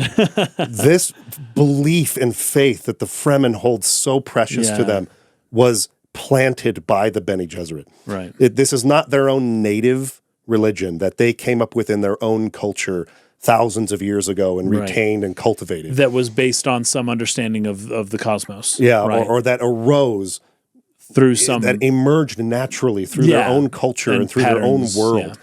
This was a planted religion by the Bene Gesserit that for this purpose. Yes. Yeah.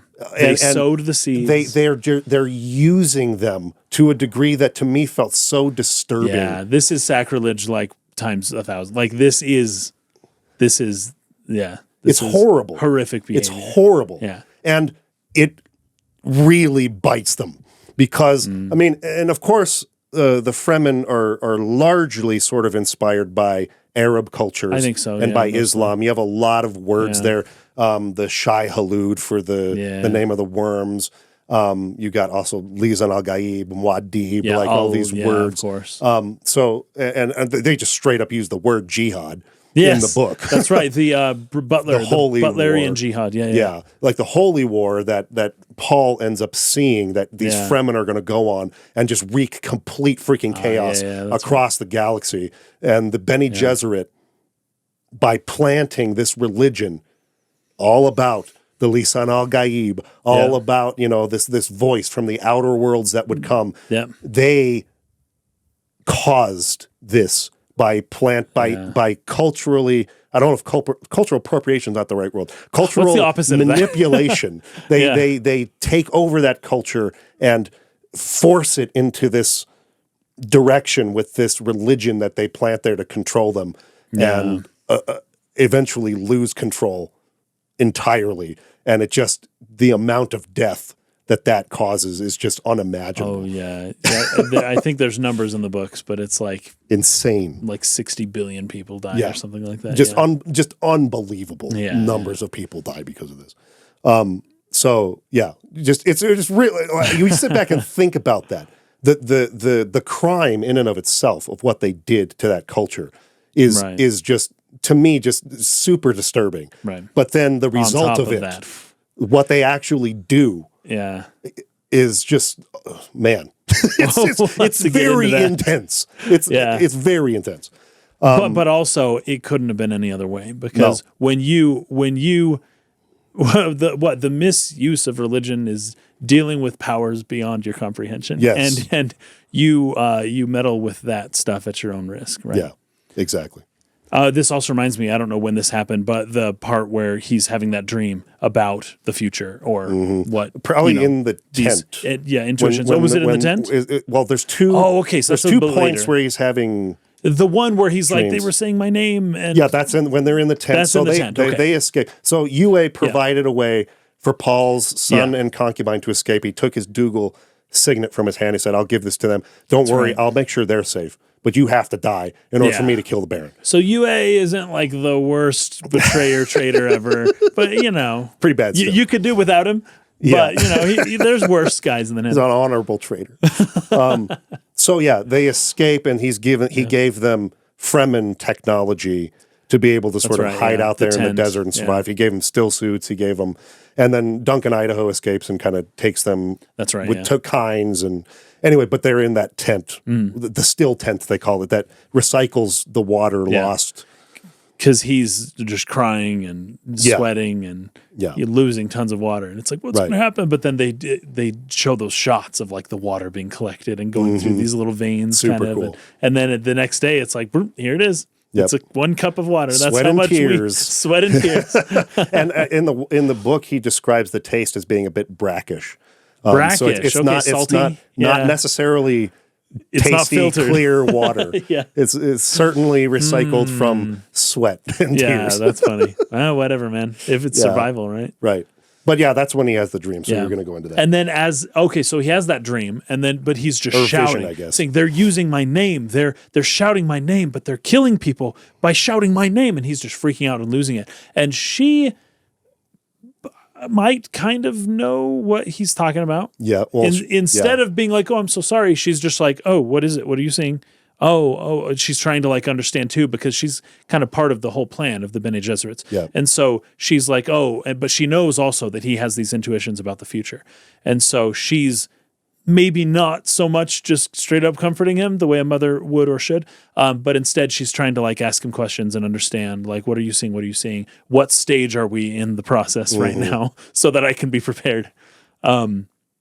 So that was super good. And then when they get out of the tent, you see that little field mouse, that little deer mouse. Well, like and then grabbing the sweat from his ears and like drinking the little sweat. Cool. But also beads. the fact that or the dew, it's like dew collecting. Right. Right. He uses the voice on her though, because she's trying to hug him, and he's like, "Get off me!" That's right. And the way that they interpreted the use of the voice, there's part of me that loves it in this, and part of me that kind of doesn't, because the way it's described in the book is almost seductive. Yes. Right? It's not so forceful. It's not so much like a, whoa, like you drag me over. Yeah. It's more like I can't resist that voice. Right. So it was definitely a liberty taken, but the sound is so it's good.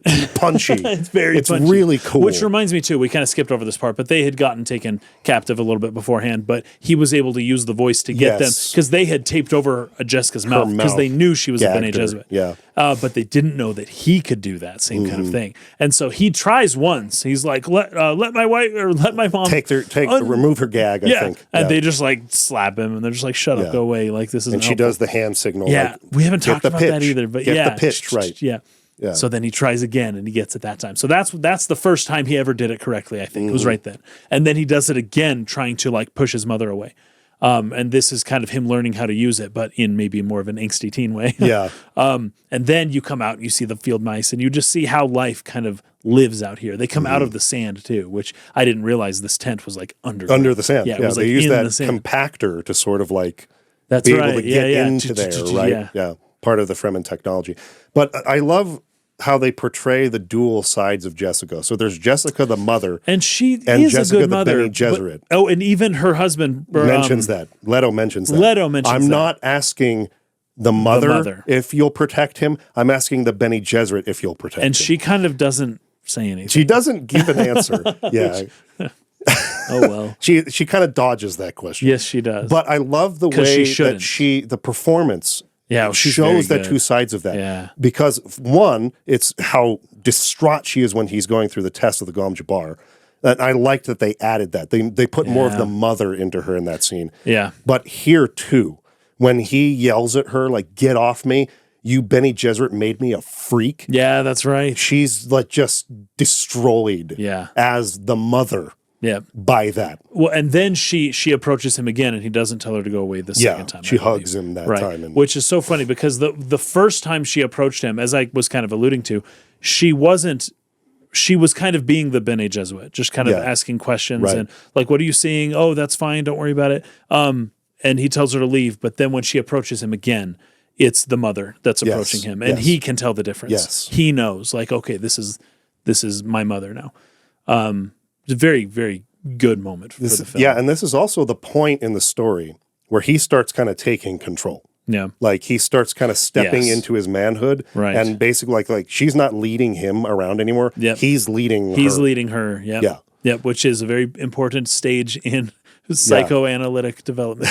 Okay. Yeah, but he sees this vision, and they explain this a little better in the book, but he's literally seeing like almost infinite possibilities of what can happen in the future, and he's experiencing them all at once. Yeah, that's overwhelming. He's reaching into the past and into the future at the same time and seeing all this stuff. And he sees this one future where he's leading a jihad across the universe, just like massacring everybody. Yeah. And he's like, I do not want that future. Yeah.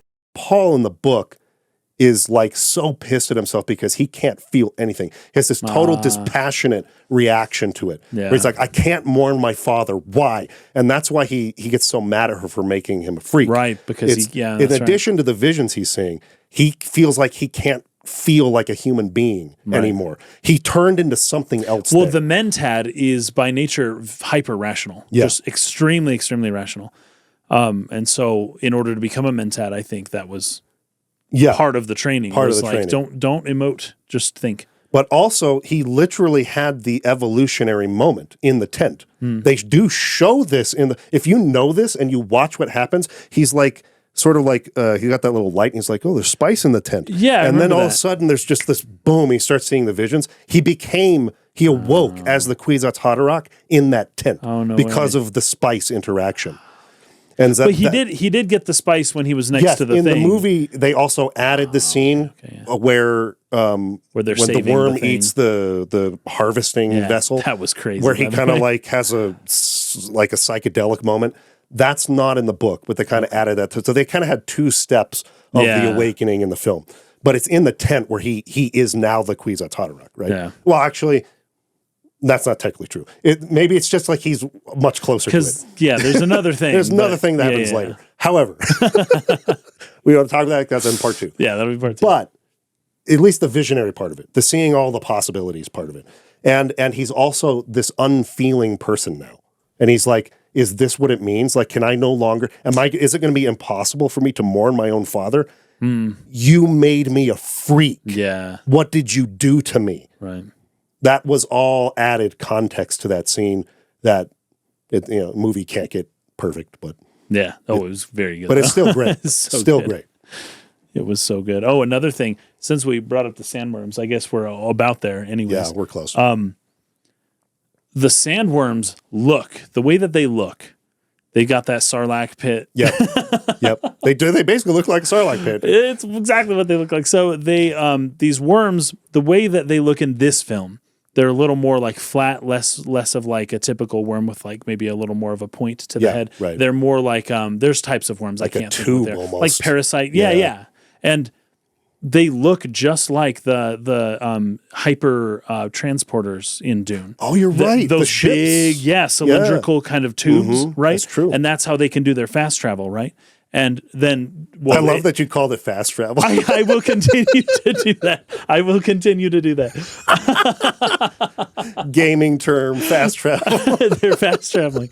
Okay, so I think it's like the third time I did it. But what's also cool is that on this planet, these worms can be harnessed and used for fast travel on the planet. That's true. Yeah, right? That's true. And so the people, and we see that at the end of the first movie, somebody was riding one of them. Yeah. The other thing is that these worms produce the spice. The spice has to be used in order to do fast travel, right? So it's all connected in this beautiful way that I didn't know from the book, but that the images that they chose to kind of associate these things with, in my mind, right? Like they really were able to imprint this on me to like show me this connection between these two things. That this little world here is like the macro world above. There's like this the microcosm thing happening here as well. Which is super fun. And the other thing is that when those worms approach and the ground becomes liquid.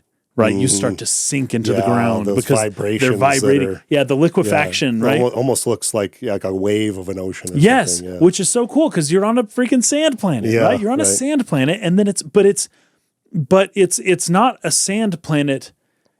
Like, it actually would help symbolically to think of this planet as an ocean, basically. To think of the sands as water, right? Because at least if you're going to be psychoanalytic about it and be Jungian about it, which we will be very soon here, this is an ocean. This is pure chaos. This is pure potential. This is pure just the waters of the primordial waters, basically, that these dragons, so I'm learning Swedish now, right? The word for snake in Swedish is worm. So it's O-R-M, orm. And so a worm is a snake, right? Yep. And a dragon. That's basically what's happening here, right? The worm spelled with the Y is a a worm. type of Exactly. dragon. Yeah. So there's this deep connection, kind of even linguistically there. But the way that these things act, man, they're dragons, but they're water dragons. Yeah. But they're in the sand, but they're water dragons, right? It's very important because when you're doing psychoanalysis, Jung was very big on this, but like the water, right? The ocean is the unconscious mind. Yeah. And now we have and then also the southern hemisphere was considered something like that as well, like to the ancient people, that you go south, you go further, closer to the middle of the earth, because they could tell that's where the sun was actually like at its like zenith, right? If you were like actually at the equator. They knew that they were north of where the sun was actually circling around, or where whatever they thought was happening. Anyways, so but the idea is that the southern hemisphere is this undiscovered potential. It's just this, we don't know what's there. There's these dust storms and there's this crazy stuff happening, and we can't get pictures of it. But it's something that the Harkonnen chose to ignore and to just bury and to just say there's nothing there. We're not going to worry about it. But it's something that that Paul and his father, Leto, were going to try to maybe make something of, right? Like, hey, let's go mine the depths of this planet. Let's go see what exists down in the hidden potential, right? Yeah. In the hidden parts of the world. Power. Yeah. And usually this is associated with water, but this is a world with no water. So you have to think of the sand as water. Yeah. And I really think that helps to kind of understand, some of the depth of the symbolism of this world. Well, it's very cool. Water is also closely associated with the birth of life, right? Yes, like it came from so. the water. Yeah. And the Shai Hulud is considered like the creator right. of the mythology of this planet. Yeah, exactly. They revere the worms as being like creators. They're like gods, but they're like maybe demiurge type gods. Right. But they came from the sand, that's right. This water. So it's the primordial sand. The primordial sand is the primordial water. Yeah, exactly. And that the chaos that formed their initial world was the chaos of sand. Yeah. Right? Yeah. Super cool. I think that's really super really cool. fun and really cool. This is another level of this kind of colonialist attitude, right? Dr. Kynes, who was changed into a woman in this movie for some reason. It didn't really bother me. It's not like integral to the character what gender it is, but no. She dies anyways. Oh wait, Dr. Kynes' father. She's not the one. I was thinking of somebody else who dies. Was it? Oh, is it? The Shadow Mapes was like the one who brought the Chris knife to. Yes, that's who I thought. That's Shadow Mapes. That's another Fremen. Yeah. Kynes is like the one who's the governor of the change, whoever's supposed to oversee the Harkonnens. That's right. Passing it over. That's right. But she's also a Fremen. Yeah. Or he is in the novel. Mm-hmm. And so he's kind of got he's accepted in both Siege and Village, or she is. Right. Depending on which version. So a walks between two worlds. Yeah. So Kynes' father started this whole plan to terraform the planet. That was like his. Yeah. He's a planetologist or whatever they call it. They had this plan, and they instilled this in the Fremen as well. So there's not just the Bene Gesserit. The Bene Gesserit forced or planted seeds in this culture, took it away from whatever it naturally was, and gave them this religion. Yeah. Dr. Kynes' father did a similar thing with their planet. We're going to turn it into this paradise where there'll be water in abundance. And just totally transform it into something that was not part of its nature to begin with, and planted that idea in them. And so now the Fremen are also fighting for that. They talk about it a lot more in the novel. Stilgar talks about it won't be our generation or our children or our children's children's children, but eventually Yes. this planet will have oceans of water on it, and that's what we're seeking to do. And so Kynes has like a lab that they go to at this point where, she's kind of, doing her experiments and whatnot, but she has a different goal here from the Emperor. Emperor and the freaking Harkonnens do not want Dune to become a water planet because then they lose the spice. Yeah. But that's what she wants, right? But again, this is an ideal forced or brought to the Fremen from the outside. It's right. It's not a desire that came from within the culture. Right, that their planet should be that way. Yeah. Yeah. And so there's just all of this outside influence. And even the Messiah figure, the words Lisan al-Gaib, voiced from the outer worlds, someone, a foreigner's going to come and save you, not someone from within your own culture. Right. Well, it's just so diabolical how manipulated and taken advantage of these people are, and they don't even know it. They think it's their own idea. So you're right, but there's another element to it, which is that the Bene Gesserit can compel people against their will to do things. Yes. That just, like, it's already diabolical. That's diabolical times 5 because you convince them to do it against their will. They didn't have a choice but believe you or do what you said because they probably were using the voice on them and forcing them to do things and then using that in order to advance this, this agenda. And the reason they are so strong as a people, they have incredible technology that they created on their own to survive in this planet that they adapted to. Yeah. They wouldn't be who they are if this was a water planet. Right. Like, the identity of the Fremen is rooted in the fact that it's a desert planet with very little accessible water. Their whole culture would have evolved around that. And it's just being taken from them in so many different ways that they are almost blind to and that they think is their own idea at this point. And it's just so tragic to see the rape of this culture in this way. I can't believe I missed this the first time I read this book. Oh, really? Well, how old were you again, though? It was probably my early 20s, something like that. But gotcha. But still, I should have been old enough to at least see part of this. But it's really powerful, the way that he goes about showing that. And it's not just the Bene Gesserit or Dr. Kynes or the Emperor or the Harkonnens. Eventually, even Paul is going to do it. And he didn't want to. And he tries to avoid it. He keeps seeing this future. It's like, I don't like that future. I want to take this one instead. But it's just like he can't get rid of that future. It's like that future is almost drawing him in. Yes. Because he was also part of a plan. The Bene Gesserit genetically made him this way. Yep. And so the Bene Gesserit placed, as real as we can be here without saying, physically necessarily, but they placed the Kwisatz Haderach into the future. Yes. And the Kwisatz Haderach acted as this this future force that basically pulled everything towards it. And that by the end, when things ended up there, that's because everything was set up to be there. But they placed something in the future that pulled things towards it against their will. Yes. Right? And some people think that that's more or less what's happening with AI today. Yeah, that there's this ideal that's been placed into the future that is acting, that almost has its own agency, that almost can't be done away with, that it's just pulling us towards it and there's nothing we can do about it, like a whirlpool, and it's going to end up in a certain place no matter what, right? And that's essentially what they did. They put this thing out there where it's like, you try as you might, this is what's going to happen, right? And of course, there's unforeseen stuff that happens. For sure. Too. But it's Hans Basilisk stuff. Yeah, so I think we can kind of move forward quicker here. Yeah, we're basically done. I have a few notes. Essentially, they get to Dr. Kynes' lab. The Sardaukar followed them there. Duncan sacrifices himself, trying to fend them off and give them time to escape. They get into one of those omnithopters, which are really cool, as like they're like almost like dragonflies. Locust or dragonfly, that's it. They fly into this terrible sandstorm with 800 kilometer per hour winds. And everyone assumes they're dead. Yeah. He says with a certainty, Raban says to, and they didn't put this in the book. I liked the Baron's response better.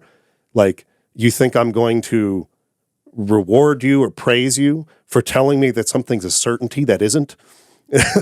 And in the movie, he more or less just accepts it. Okay, fine, it's finally done. And then he goes back in his like goop that he's like healing in or whatever. Yeah.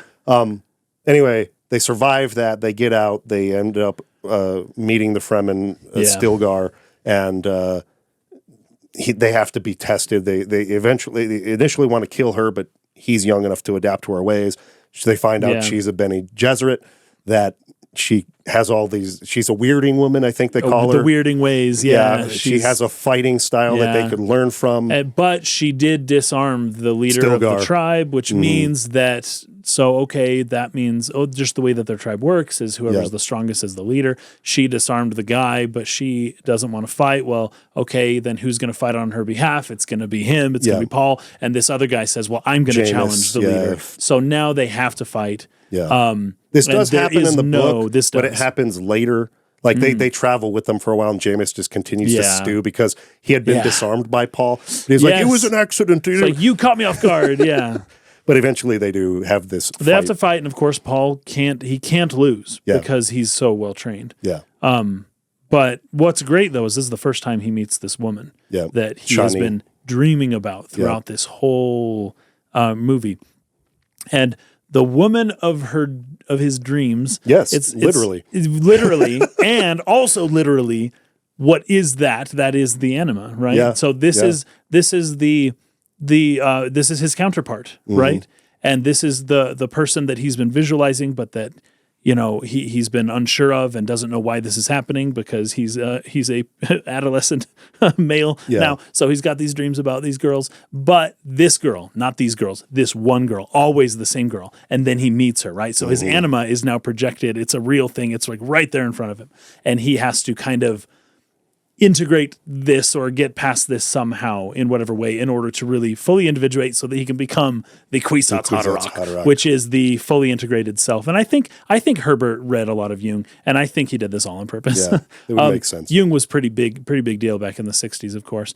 And like George Lucas and a bunch of other people used a lot of those ideas to make their worlds, and Joseph Campbell as well. And so Frank Herbert, of course, having a lot of these ideas, like you have the good mother and then the devouring mother, which is the mother Bene Gesserit, but then you have his real mother, which is more, and then you have the father who dies, and you can't do this is Freudian, but you can't become a man until your father dies. So the father dies, and then you got to go out and confront the dragons, and you've got to you meet your anima and all this stuff. This is all basically following Jungian like rules, like to a T, archetypes, but done in a way that's still unique and fun and interesting. It's really good. Not that I have any issues with old stuff but this one they did it interestingly while still using the same archetypes. Yeah, it's very good. I really like it. Yeah, and another step, I guess, in his journey to awakening fully as the Kwisatz Haderach is his first kill, right?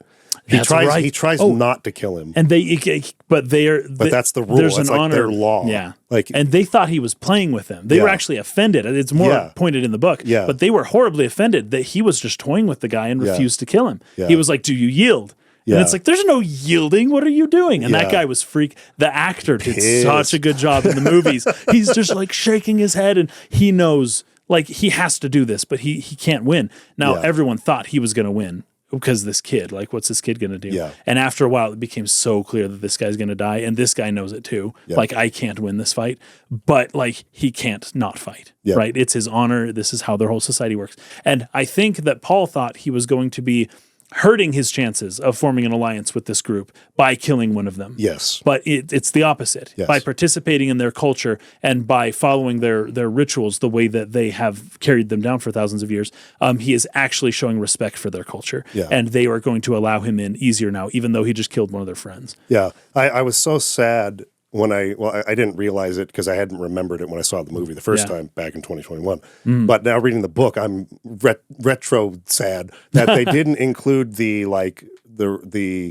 I guess the funeral rites or that's right where they harvest his water. Yeah, that's right. Like they basically everyone steps forward and says, "Jameis was my friend. He taught me this." And then they step back and they take something, one of his possessions. That's right. Yeah. So Stilgar leads with that, and then they're expecting Paul to do it, And Paul's like, how am I going to say this man was my friend? Like, I didn't even know him. And the first thing I was the one who killed this guy.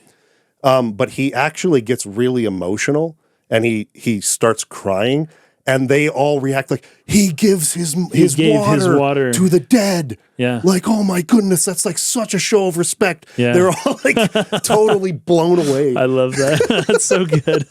And of course, you know, the spitting as a show of respect, which is in the other culture such a rude thing, obviously. Right. But in just religion, what do you call it? Religious theory, I guess you could say.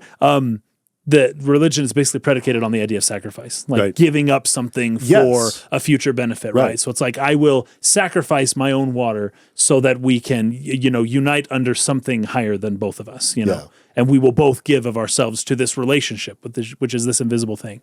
But that's like forms the bond that becomes the social bond that is essentially something along the lines of like what can either come from religion or grow into a religion. Yeah, exactly. Yeah. Anyway, I think so. You got any more notes? I got the Jungian archetypes, the union of opposites, very good stuff. Hero's journey. Basically, the palm trees. That was just a fun little thing that I noticed. Nice. I wanted to count the number of palm trees. There's probably 12 or 20. I didn't actually. That was really strong thing that I only understood on this viewing because I had just read the book. Oh, okay. Because I think it's a Fremen out there who's like pouring water on it. And he says, we could have watered 100 people with this. He's like, one tree drinks as much as 5 men every day. So there's 20 trees. And there's 20 trees, and so that's 100 lives. Yeah. And Paul's like, should we remove them and save the water? And he's like, oh, no. These are sacred. Yeah. And I can't remember what he says in the film. I can't remember the line, but it's something like they are a hope for the future or a vision of the future. Yeah. These are sacred. Oh, dream. The idea that we're going to have abundant water for plant life on this planet. This is like their representation of what we're aiming for. And I was like, dude, the only reason I can freaking pick that up is because I just read the book and I just learned that Kynes' father implanted that into their culture. It didn't emerge from their own culture. Yeah. Anyway, just layers and layers of just really interesting cultural, would you call them, quirks that he's able to write so convincingly and present in this movie now so convincingly. This was a big deal in the 50s and 60s as well, though, because Las Vegas was a growing city and Phoenix. And a bunch of desert cities. Well, there was that inscription at the Hoover Dam with that statue. We brought it up in the Bioshock analysis. That's in the quote underneath it says, "We made the desert bloom." Yep. Right. And this was a big idea, especially at this time, like to make the desert bloom. First off, okay, I have some other real quick. Okay. Paul came from a well-watered place. Yes. So in the Akkadian language, the word Eden means a place that is well-watered throughout, right? So for Paul to leave Eden, essentially the Garden of Eden, right? And then to go into the desert, right? Where a place that has been promised to become Eden itself, right? There's the that's even what he uses to sort of convince Kynes to help them. That's right. If I become emperor, if I make a move for the throne, we'll make the with a desert wave bloom. of my hand, I can make this place a paradise, which was your whole freaking dream and your father's dream. And then the word paradise is a Persian word that is basically has a direct reference to the Garden of Eden. It means a walled garden, right? So once again, we basically have this Garden of Eden that Paul and Leto, and Jessica, they all leave, right? They leave the Garden of Eden in order to wander in the desert. You can put it that way. Obviously Leto dies early on, but Paul, as he's wandering across the sands, right? As he's wandering in the desert after having been at Eden, essentially, you're getting some very fascinating biblical symbolism. And another thing Frank Herbert does not shy away from, despite the fact that he seems to be have some opinion about, the roots of religion and how it starts and where it goes. Yet he has no issues with just using that biblical symbolism all over his book, not to explain the fake religion that people made up, but to tell his story, right? And he's drawing from the Bible, and especially with, the Kwisatz Haderach and the idea of the Messiah who is wandering in the desert and all this stuff. And obviously things don't go exactly the way the Bible goes. But he does not shy away from the biblical symbolism. And this was a big one, that through wandering in the desert and being tempted, right? This is what Christ does. After being baptized in the water, he goes to the desert and he wanders for 40 days and he's fasting. He's not drinking water. He's in the desert. And Lucifer, Satan, shows up and Satan's like, hey, tempting him. All of this will be yours if you bow down to me. And well, I'm going to leave that there. I'm just going to leave that there. And next month, we're going to finish that story and determine how far that symbolism goes. Because remember, counter symbolism is still referencing the original symbolism. Sure. So then, the deer mouse, this great sentence here, you've proven you can rule yourself. Now you must learn to rule others. Something none of your ancestors learned. Yeah, I think a line from the book from the Reverend Mother was you need to learn the art of ruling. That's it. Right? But first, you must rule yourself. Yes. Right? This is another just psychology kind of thing. This is more like clinical psychology, but like help yourself first. Like figure yourself out and then go change the world. You're going to screw it up if you do it in your current state. Yeah. Don't try to change the world until you can at least get your own life together. Yeah. And so now that Paul is growing and, figuring these things out, he now is going to have this opportunity to rule other people and potentially correctly. And then another quote. This one's fun. The mystery of life isn't a problem to solve, but it's a reality to love experience. That was Jameis who said that. Towards the end. I think he was seeing a vision of Jameis probably talking to someone else. Because he's about to hook onto a worm. That's right, in that scene. Yeah. Because obviously he never has this conversation with Jameis himself. Maybe he's seeing through Shawnee or something like that. It is a little confusing, but I don't mind it at all. Yeah. Because dreams and reality are confusing. They do blend sometimes. The mystery of life is a process that cannot be understood by stopping it. I thought that was very good. Yeah. To understand something like this, you have to participate in it. You can't study it from afar and just dissect it and kill it and find out what it's made of. That's when he kills the engines of the Omnithopter and they just kind of get carried by the sands. That's right. That's it. Because then he just kind of goes with the flow, like kind of a Heraclitean kind of idea.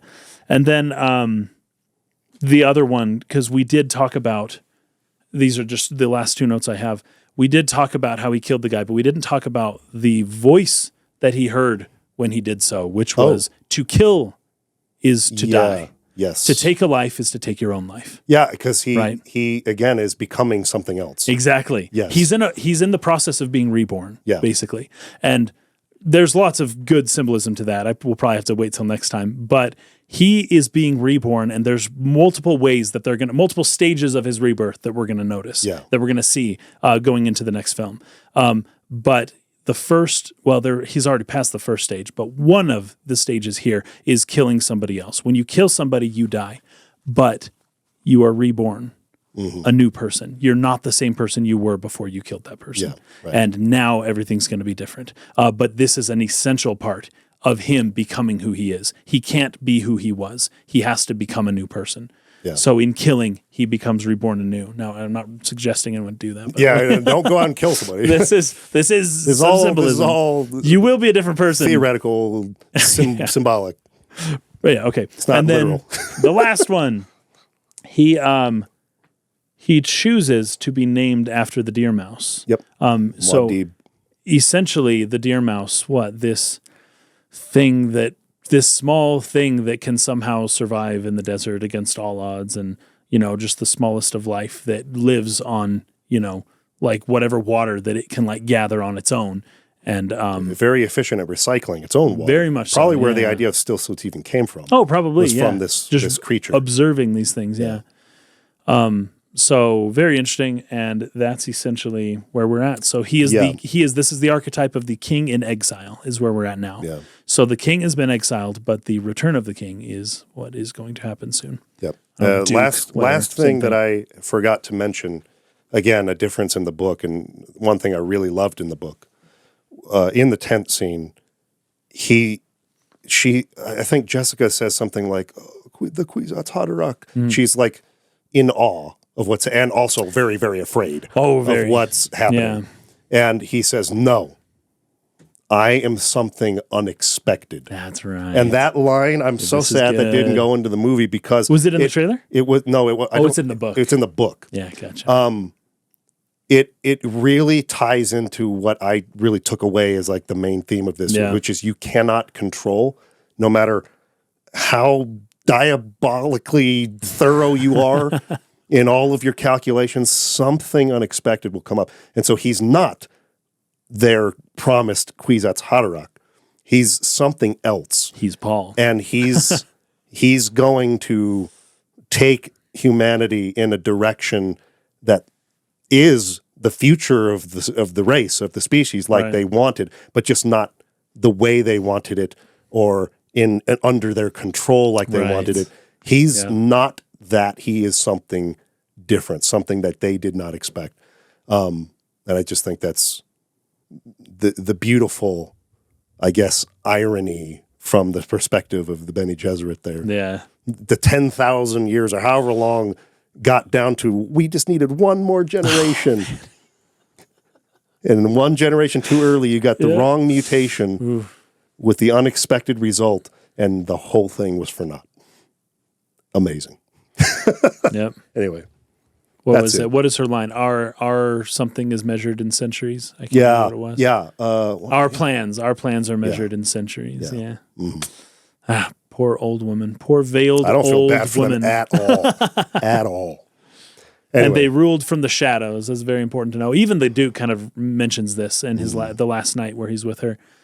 He's like, "Hey, I know what you do, and I've been letting you do it this whole time, but I'm getting serious now. Are you going to protect Paul? Yeah, are you going to protect? Yeah.